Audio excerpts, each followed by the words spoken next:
Hello and welcome to the pre-workshop video for flipped learning, where we are going to learn about what flipped learning actually is and be able to explain why it can be an effective tool using proven learning theory. Now I'm going to ask you occasionally to pause the video. That way you can read the slides at your own pace. If you have to pause or rewind, if you want to go back and just make sure that everything is clear. So I want you to pause this slide, have a quick read, take a moment to focus on what you think it means. So what does it actually mean to flip your classroom? So what is typically given as homework, such as apply, evaluate and create, is actually done in class with your help as the teacher or the lecturer.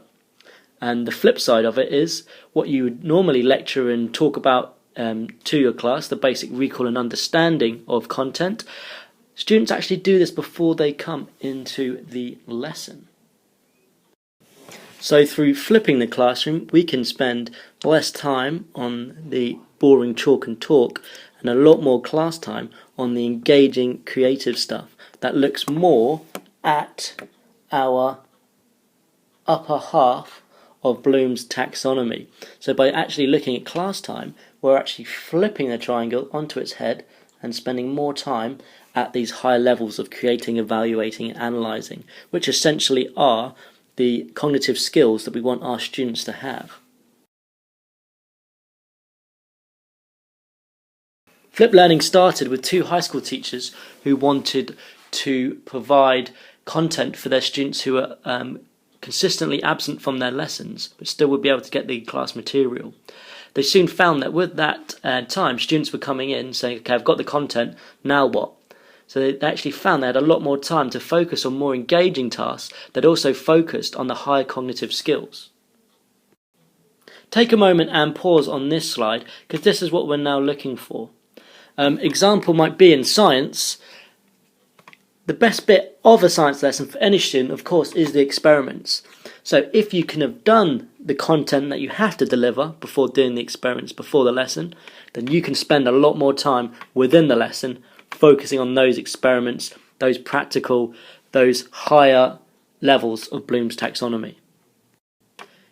Here we have a comparison of a traditional and flip. So just take a moment, have a look at these two, and I want you to mainly focus on the actual time spent on guided and independent practice. So we have the traditional there, 15 minutes, moving over to the guided and independent here of 35 minutes within a flipped lesson.